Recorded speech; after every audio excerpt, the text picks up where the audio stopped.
Hi, I'm Tyson. I'm Colin. I'm Ryan. And And we're the we're the Gamesmiths. And we've just gotten done playing Donkey Co. Are You Smarter Than a Gorilla? We've played several different times of it and different variants, and we've all, I think, it's probably pretty Had safe time to to digest say. since we played it last week too. Yeah, and I think it's safe to say that we all had a really good time with it. Definitely. There was a lot of interesting choices in it, and I have to admit, when I first saw it, I was not all that enthused about trying it. I like chess. I like tic-tac-toe. I mean, but who really doesn't?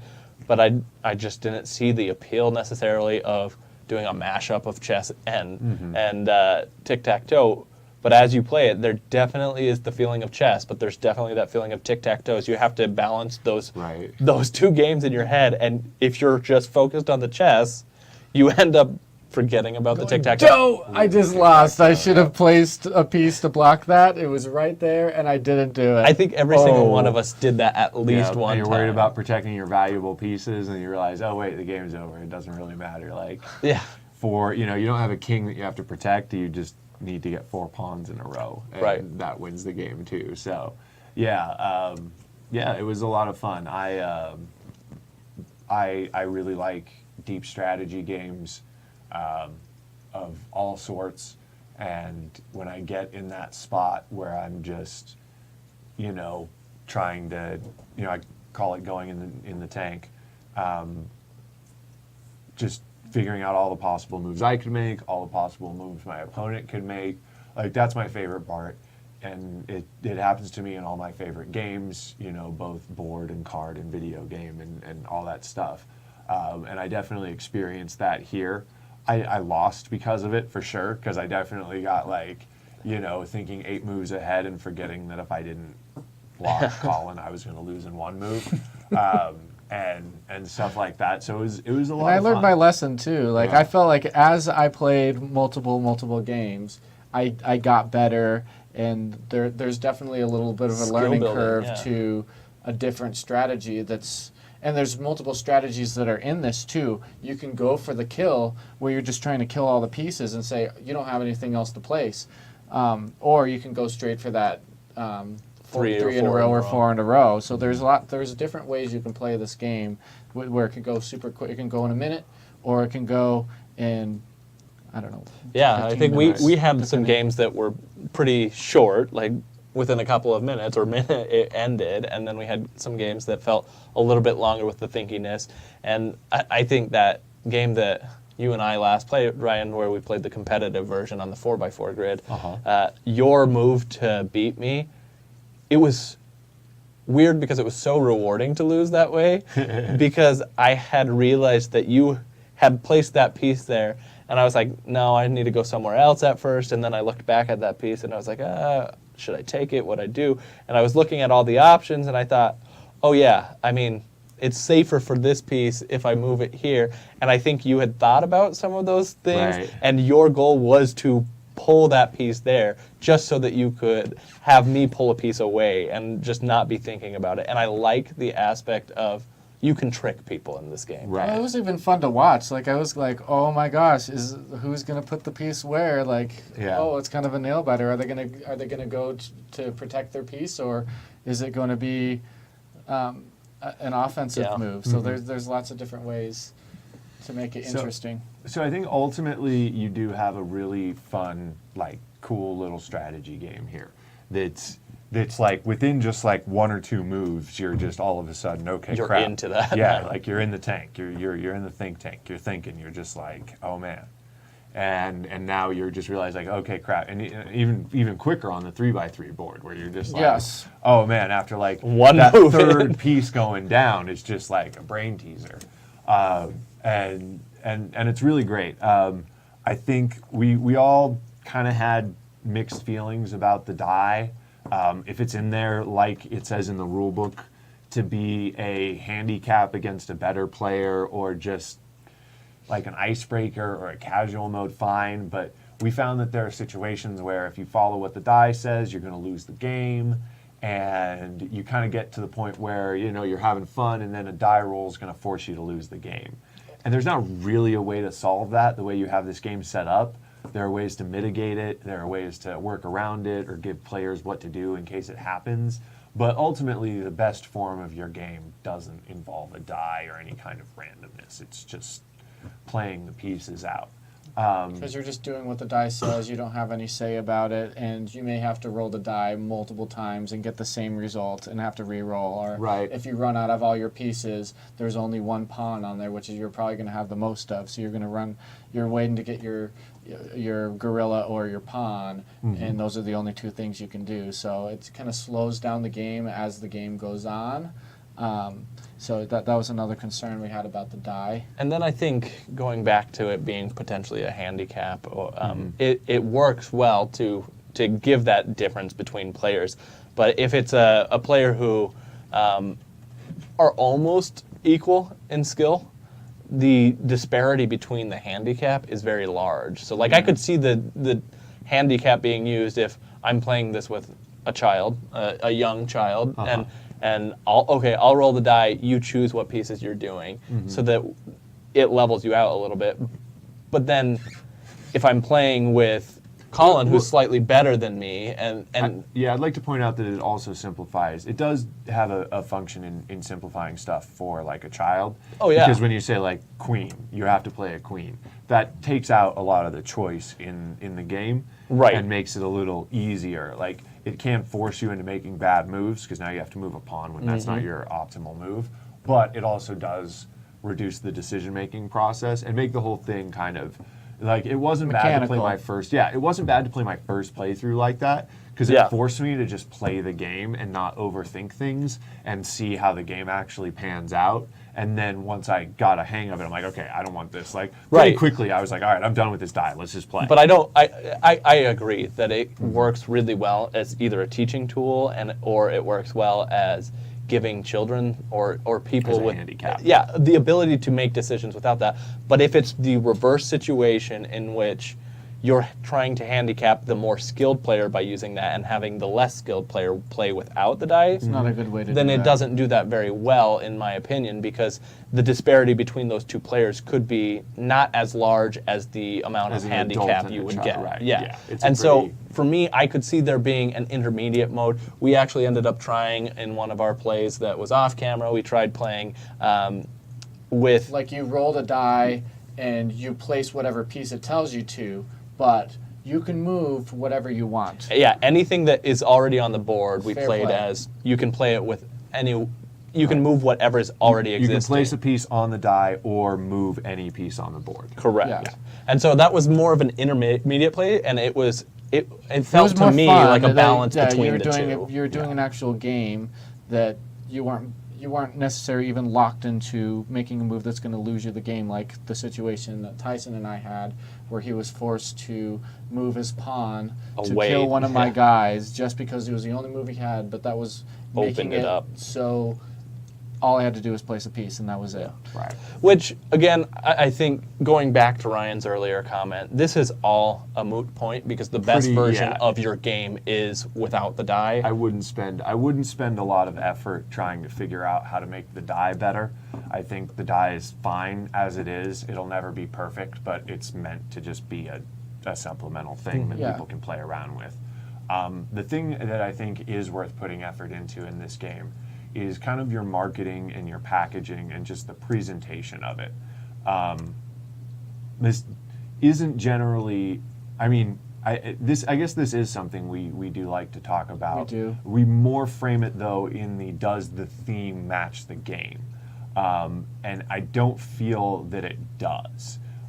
You have a chess variant here that could be, you know, if I was packaging it, like one of the first things, like when I was just trying to come up with some ideas on maybe how I'd represent this game, I was thinking of like if you ever watch Star Trek: The Next Generation, they have like a 3-tiered like glass chessboard that looks like it's made out of smaller chessboards and looks, you know, like it's 3-dimensional chess, and they never really explain how to play it on the show, but it looks like, you know, 3 smaller chessboards stacked on each other.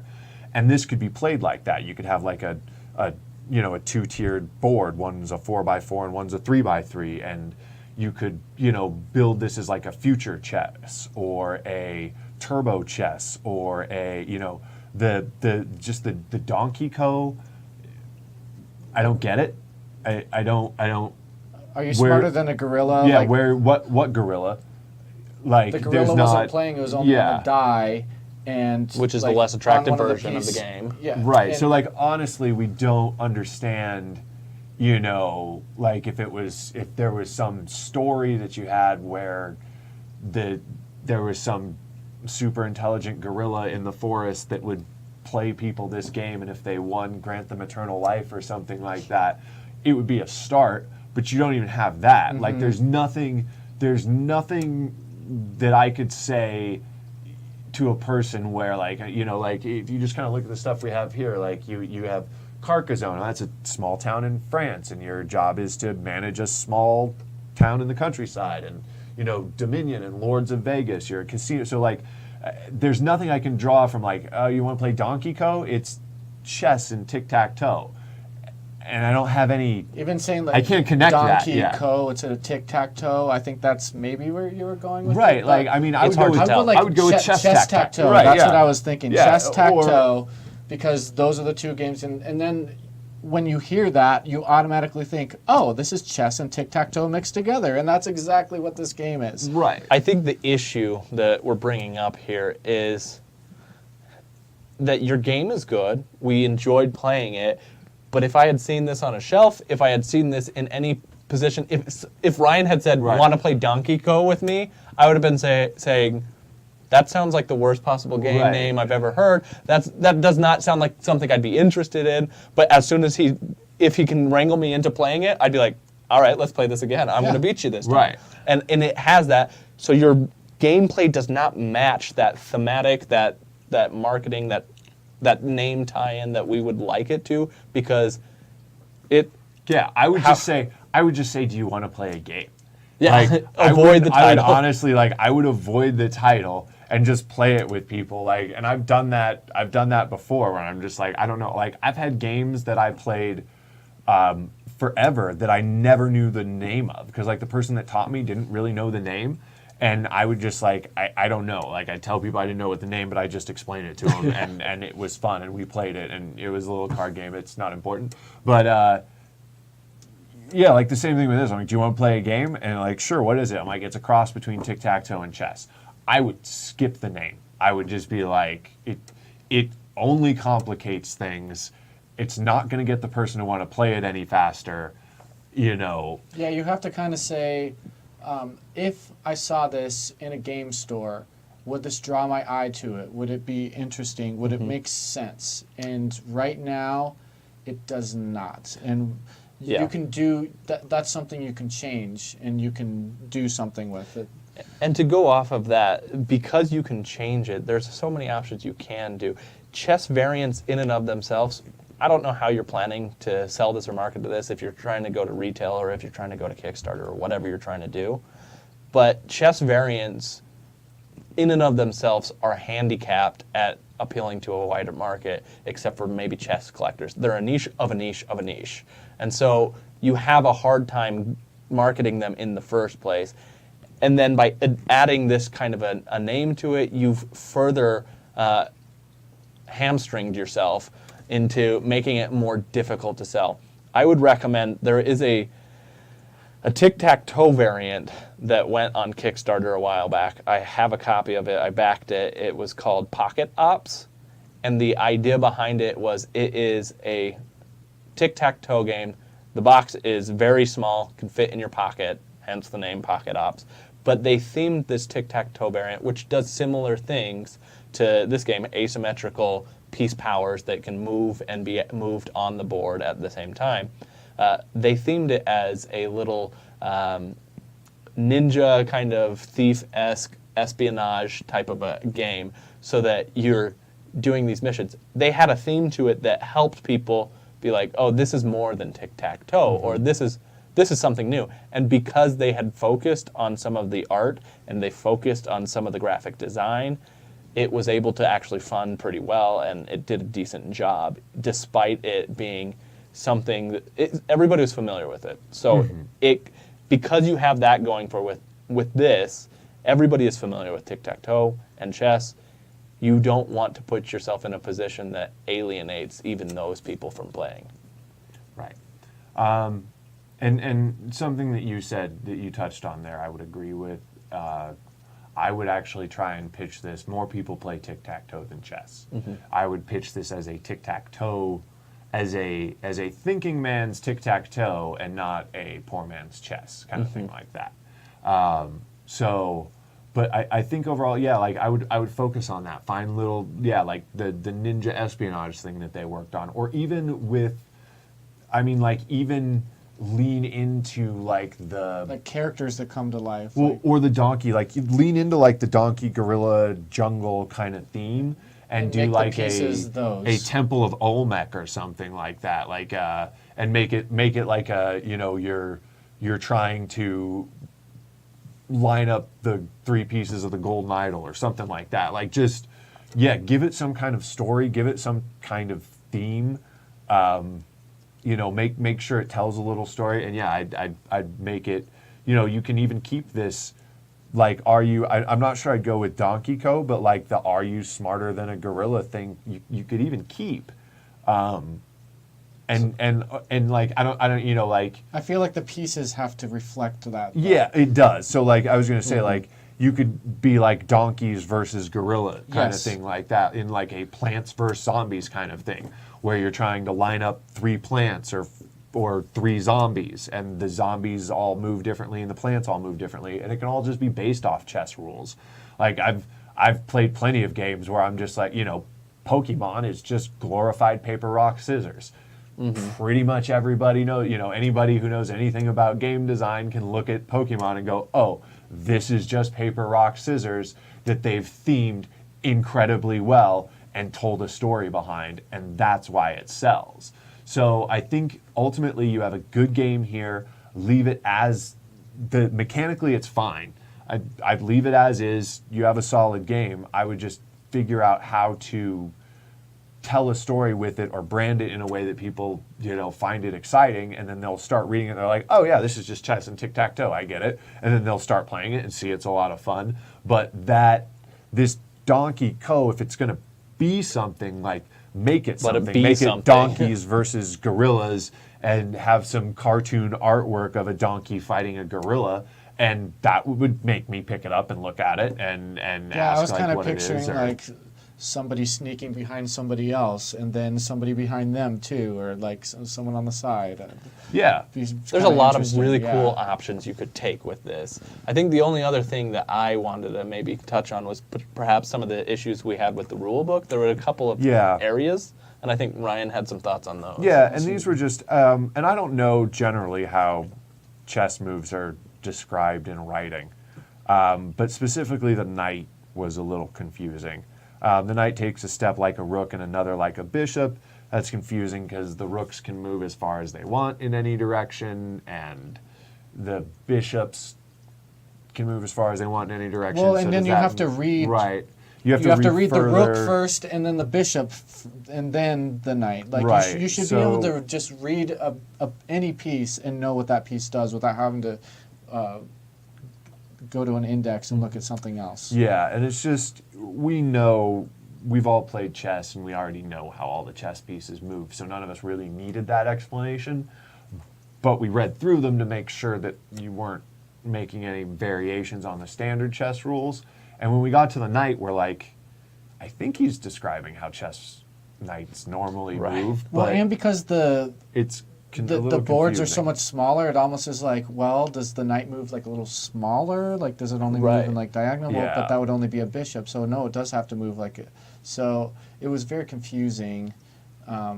It was unnecessarily confusing. Yeah. Like, it was easy for us to know what was probably the right answer, but it was confusing. It caused some doubt, and like, wait, is there something new happening here? And ultimately we realized, no, there's not. Well, But and this is kind of branded for what, 8+? So if I'm an 8-year-old, is that really 13. going to make sense? 13. 13. Okay. That's fine. Well, yeah. even still, I mean, I wouldn't say. I mean, It confuses- not to say that confused you me. wouldn't Yeah, be able to play I this. learned how to play chess much younger. I yeah, wasn't yeah, very me good too. at it, but I could Yeah. tell you Right. how a knight moved when I was 8 years old. Yeah. So, but overall, I think you have a really solid game here. It's fun. It's got that instant, like, 1-2 pieces, and all of a sudden you have a deep strategy game where you're really thinking, you're really, like, focusing on the game. The biggest thing is just, figure out how to brand it a little better. Get people a little more excited about it just by looking at the box art and telling a little bit more of a story. The Smarter Than a Gorilla isn't necessarily a bad theme. It just didn't, reading through the instruction manuals, and where's the gorilla? How am I smarter than anything? Just tell Well, me a story. And what you know? failed to mention, we thought that maybe you should have a double-sided board. So, Oh, yeah. So you can I think, you do have a center lot your of game board. Yeah, you do have a lot of potential for, like I said, a 3-tiered board, or So many you could variants. do some really cool stuff, and you might want to think about that too. I don't know how plugged in you are to that world. Maybe you know an artist, or can go and hook up with an artist somewhere that could make, like, just a really cool version of your board that would be expensive but would be a premium thing that people pay for that. I mean, Yeah. you go to Artstation.com, DeviantArt.com.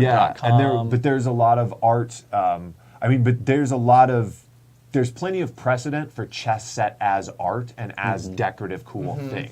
So even if you wanted to go all in on creating a cool collector's edition that cost people like $200, but it was all metal and glass and looked really cool, there's room for that too in this kind of space. So from doing something like Tyson suggested, as simple as making it like this pocket-sized game that you can pull out, or a little like love letter-sized game that'll fit in like a pouch, and that you could just pull out and play really easy with some pieces, to being something super fancy and looking like something off the set of Star Trek, where you can play this futuristic version of chess. I think they're all out there, and just figuring out how to get people excited about playing this is a I would actually maybe think both, like, market it to the chess people with this really cool elaborate board, and market it to the casual crowd as this pocket Tic-tac-toe. tic-tac-toe on steroids kind of thing.